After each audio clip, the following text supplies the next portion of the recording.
আসসালামু আলাইকুম বন্ধুরা, কেমন আছো তোমরা? আশা করি ভালো আছো। এই তো আমি রেহানা ইসলাম, রেহানা তোমাদের মাঝে নিয়ে আসলাম মিনি ব্লগ।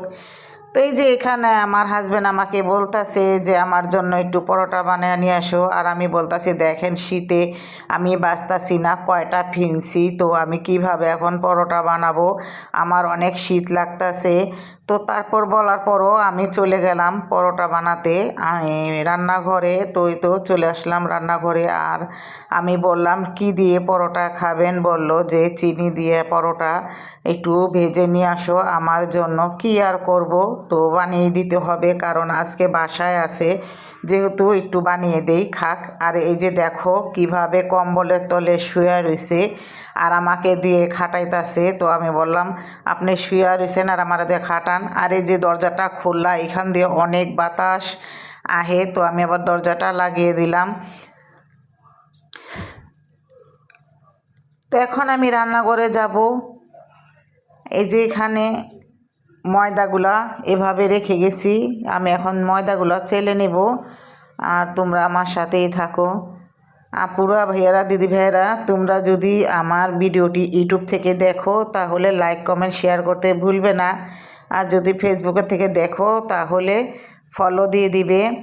আর আপুরা আমার ভিডিও দেখো, লাইক কমেন্ট শেয়ার করো না, তাহলে আমি তোমাদের আইডিতে কিভাবে ঘুরতে যাব আর বুঝবো কি করে আমাকে তোমরা লাইক কমেন্ট শেয়ার করেছো। তোমরা যদি আমাকে লাইক কমেন্ট শেয়ার করো তাহলে আমিও তোমাদের আইডিতে যে ঘুরে লাইক কমেন্ট শেয়ার করে দিয়ে আসবো। আর এই যে বলটা ভিজা ছিল, তো আমি বলটা টিস্যু দিয়ে একটা পুষে নিলাম, কারণ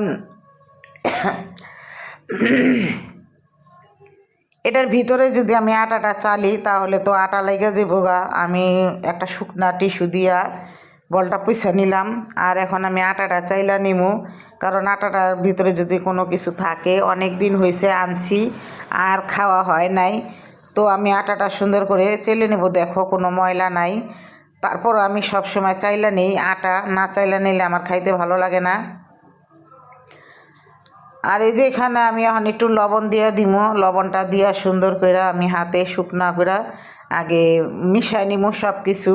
আর একটু লবণ দিয়ে দিলাম পরিমাণ মতন, তো আর লাগবো না। আর হাতে আমি এখন সব কিছু শুকনাই মিশাই নিব।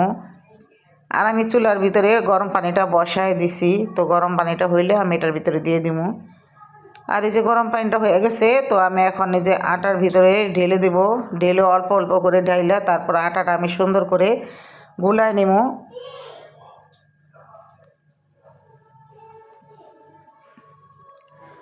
তো এই যে এখানে আমি আটাটা গুলায় নিতেছি সুন্দর করে, অল্প অল্প করে, একবারে পানি দিলে তো লেটকা হয়ে যাব, তো আমি একটু একটু করে পানি দিয়ে গোলা নিব আটাটা।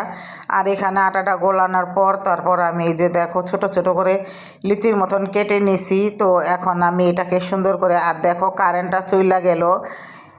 তো এই যে আবার কারেন্ট চলে আসার পর এই যে আমি পরোটাটা বানাই নিতেছি, যেহেতু চিনির পরোটা বানাবো এই জন্য একটু করতেছি। আর এই যে তেল দেওয়ার পর আমি চিনিটা দিয়ে দিলাম অল্প করে। এই চিনির পরোটাগুলো খাইতে খুবই মজা লাগে। আর আমি যে দেখো উপরে একটু গুঁড়ি দিয়ে দিলাম শুকনা গুঁড়ি, তাহলে চিনির ভিজা পানি বেরিব না শুকনা গুঁড়িটা দিলে। আর শুকনা গুঁড়িটা না দিলে মনে করো পানি বেরিয়ে যাবো গা। তো এখানে আইরামনি আমার সাথে কথা বলতেছে আর আমিও রুটি বানাইতেছি। তো এইভাবে করে আমি সবগুলো পরোটা বানায় নিব। আগে সবগুলো এক এক করে বানায় নিব, তারপর হলো বেলবো। এখন আমার সবগুলো বানানো হয়ে গেছে, তো আমি এখন সবগুলো বেললা একসাথে তারপরে রুটিগুলো পরোটাগুলো ভেজে নিব। আর অনেক শীত, শীতের জন্য কোনো কাজ করা যাইতেছে না। আমি অনেকগুলো ভিতরে সোয়াটার গাঞ্জি অনেক কিছুই পরছি, কারণ এইটা হইলো গ্রাম সাইড, কিন্তু অনেক শীত।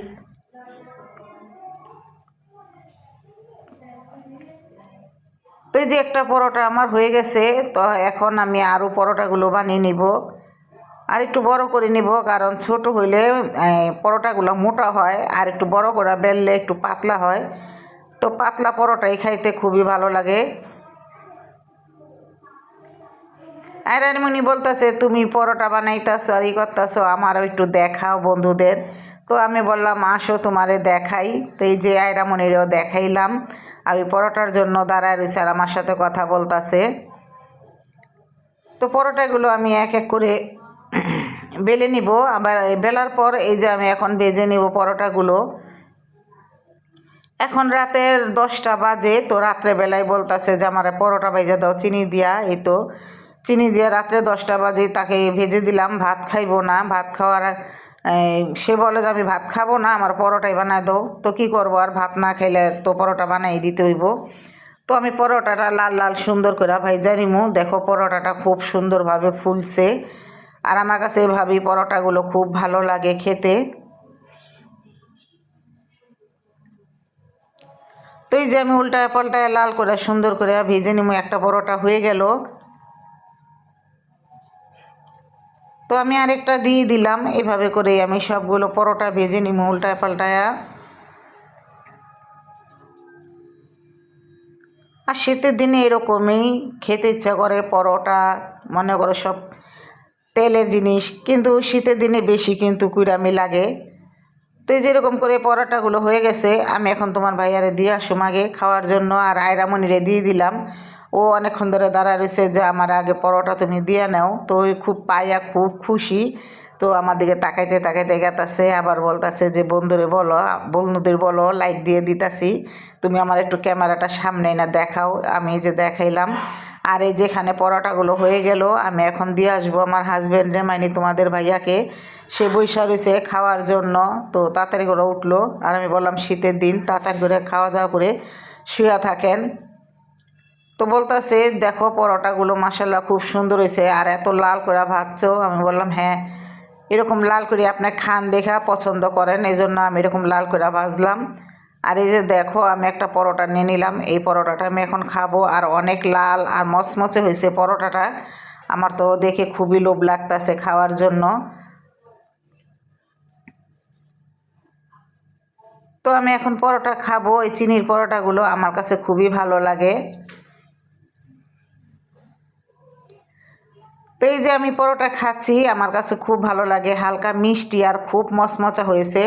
মাশাআল্লাহ অনেক মজা হয়েছে।